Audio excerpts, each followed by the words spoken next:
Hello dear students and learners, wherever you are, I welcome you all.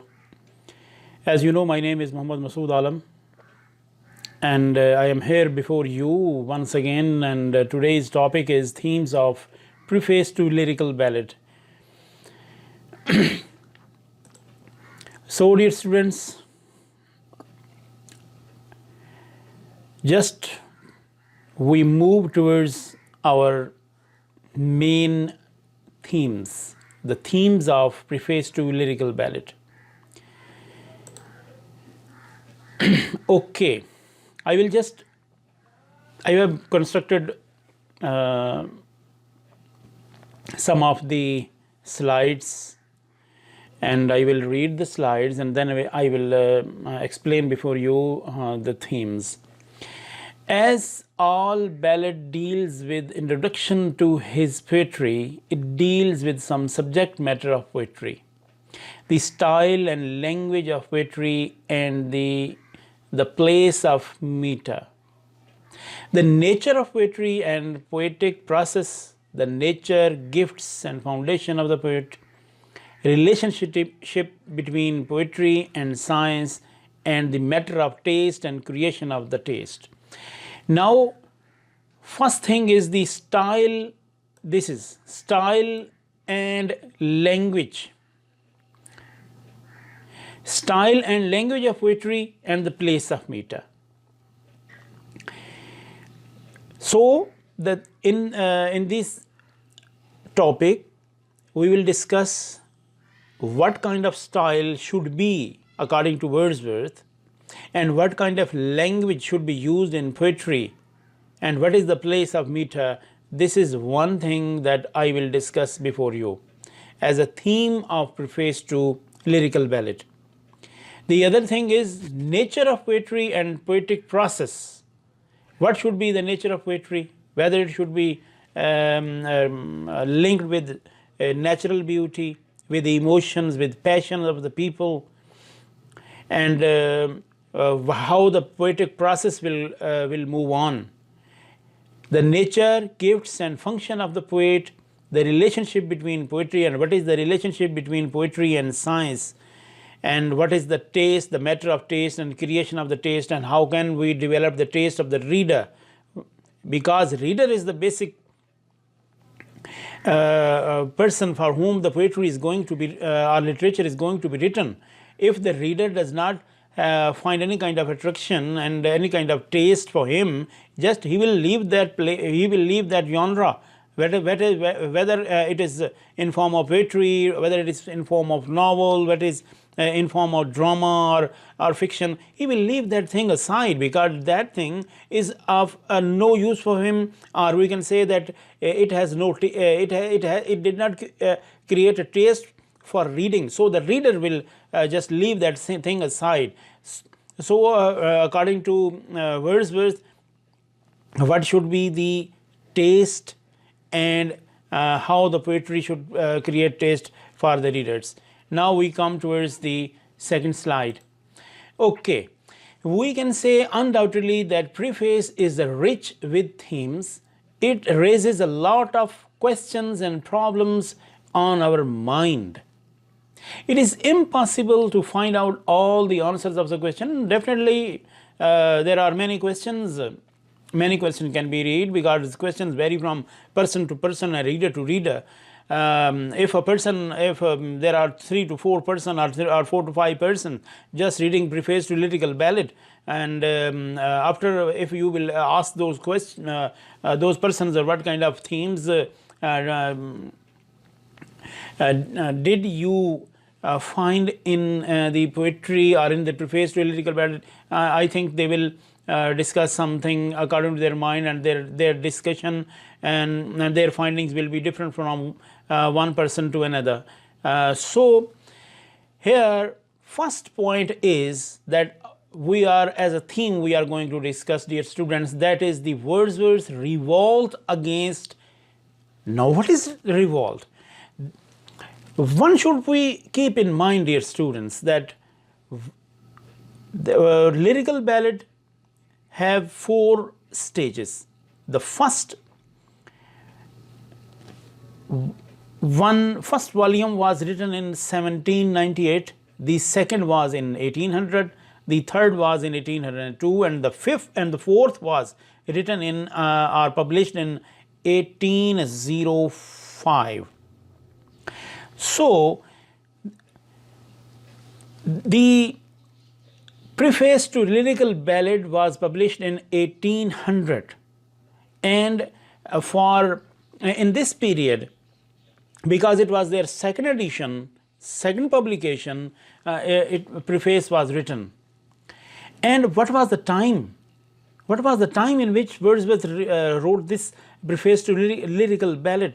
It was the time of decline of new classicism, new classicists. And as you know, that classicism is basically is linked with Greeks and the knowledge of the Greeks, the norms and rules and the form of the Greeks. And in 18th century, many writers like Alexander Pope and others just tried to revive the classical age. That is why they were called as new classicists. So those new classicists focused much on the rules and the form of the Greek, of the form of the classicism of the Greek works. But Wordsworth's poetry is said to be revolted against because he just wants to leave aside the pseudo-classicism, the fake classicism, the fake classical rules that were being applied. No, now we come to know how he just tries to go against the flow of water. What was the flow of water? I mean to say that it was new classicism age, and he was the person who tried to go against the flow of water. That is why his poetry is called, or his theory is called, revolt against the poetry. Now I just read before you some of the lines. Wordsworth revolts against gaudiness and phraseology of 18th century poets, because this can be called as the diction, and diction is basically the choice of words. Those people, the new classicists, focused more on the difficult words and the term and the words and the language that has that has been copied from the classical age, and the phraseology and the language and the words were used.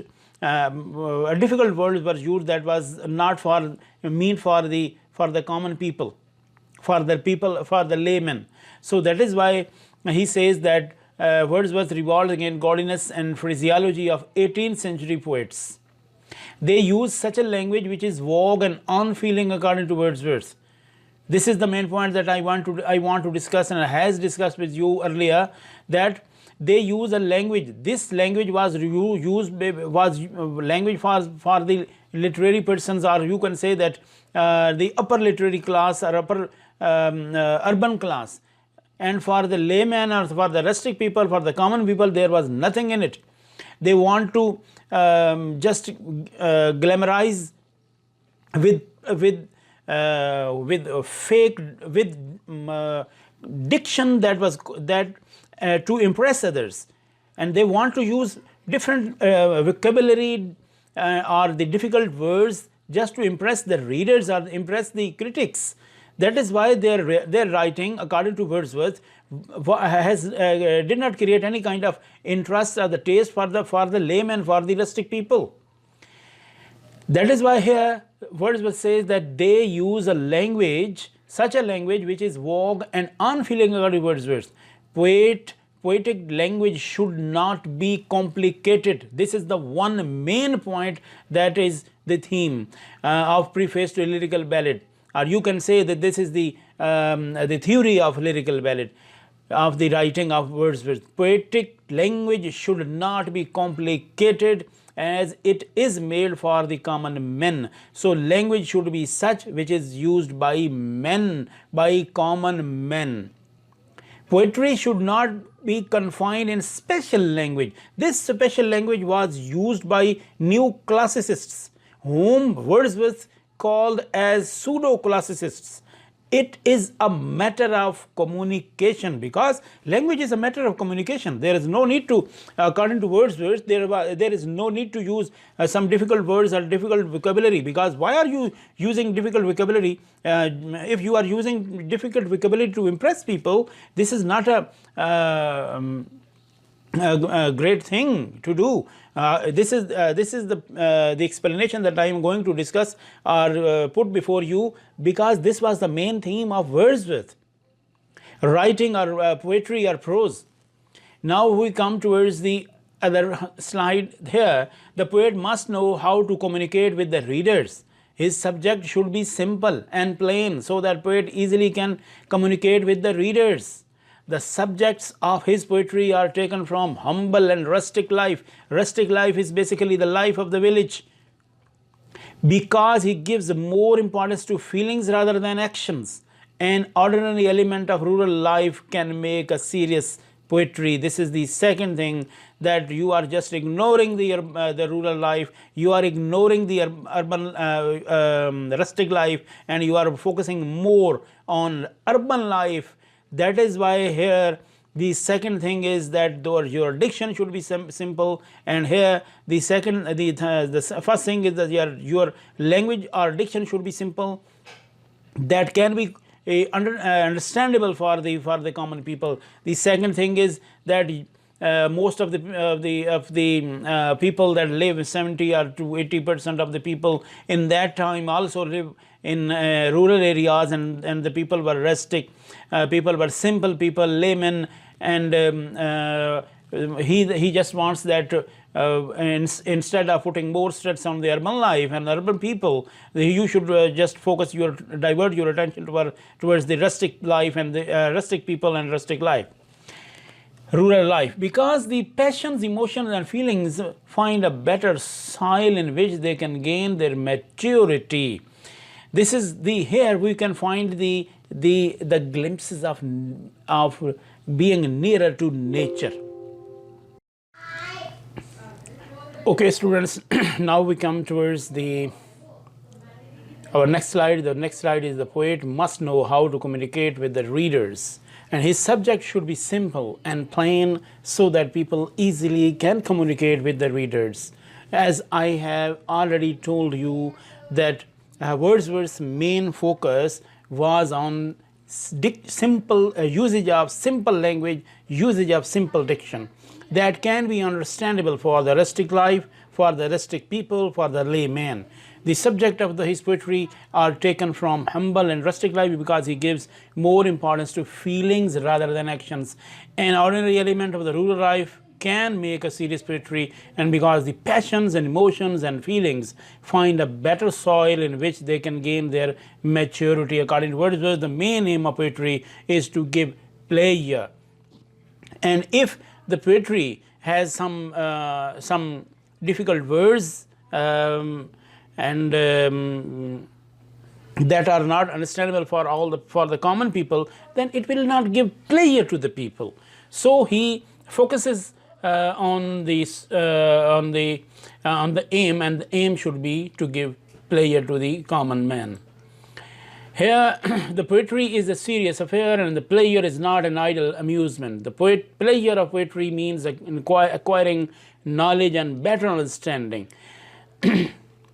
Poetry is better than science. This is another theme, dear students, that poetry is better than science, because poetry deals with universal truth, and the poet's pleasure is really greater than a scientist. Scientist deals with limited area of human being, and poetry is universal and worldwide.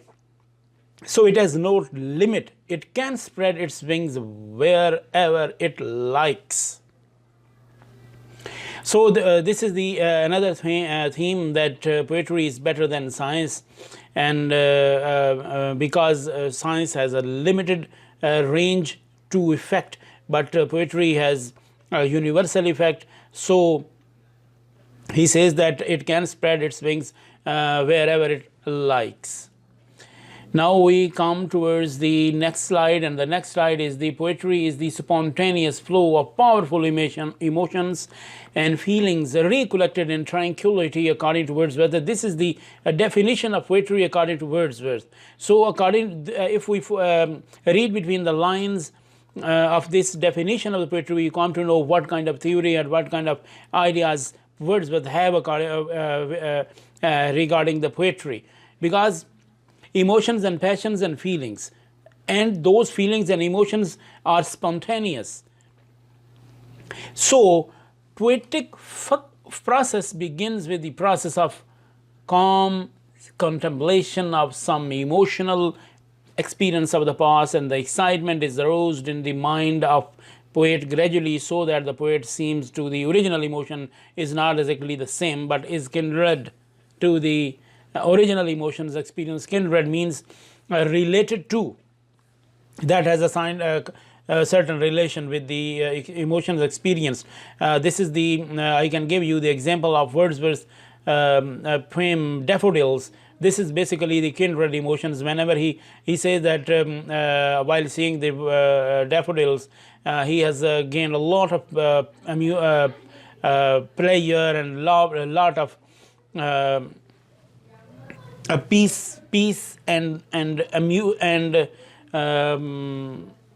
pleasure. So that whenever that scene just created a space in his mind, and whenever now he becomes a gloominess, in the state of gloominess and state of loneliness, and he feels sad in his in near future, he will just remember that scene, and that scene, remembrance of that scene, is basically the kindred relation, that the past scene that has been seen by Wordsworth or the person, whenever now that scene comes becomes just takes place in his mind, and whenever he just feels loneliness or gloomy, he remembers that scene, and that scene just gives him the pleasure and the peace and the tranquility. This is what Wordsworth wants to say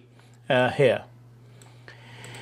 The last slide is that Wordsworth designs his preface to lyrical ballad very effectively, though it was not so important but for him, but it has added in an innovation to English literature. Innovation because it was just the onset of the Romantic period, and Ashley Coleridge and Wordsworth, and then came the Keats and Byron and the main poets of Romantic period. So Wordsworth can be called as an innovator, and he was the pioneer to introduce Romanticism in English literature at the end of the 18th century. So if I just conclude my topic, the themes of preface to lyrical ballad, I would say that we can say that he just focused on the diction, usage of language. Simple language should be used, simple diction should be used, that can be understandable for every people, for every person, who whether he is living in urban life and whether he is living in rustic life. One thing. The other thing is that poetry has a great relation with emotions and passions, and it has a great preference over science, because science has a limited range to affect the people, but poetry, because emotions and passions are innate abilities, are characteristics, are features of the human being. So poetry has an unbound or unlimited range to affect the persons. So the other thing is that poetry is a source of pleasure, and when it is considered as a source of pleasure, so its language should be simple, and its it should focus the natural beauty and the natural environment as well, and the rustic life and the common life as well. So these are the main things that and the other thing is that he just focused more on emotions and passions and feelings rather than the facts and figures of science and other things as well. So dear students and learners, I think you would have come to know what kind of themes and what kind of theory Wordsworth introduced in the end of the 18th century along with S.T. Coleridge. If you just liked my video, just share it and share it for the people and for all the listeners as well. Thank you very much.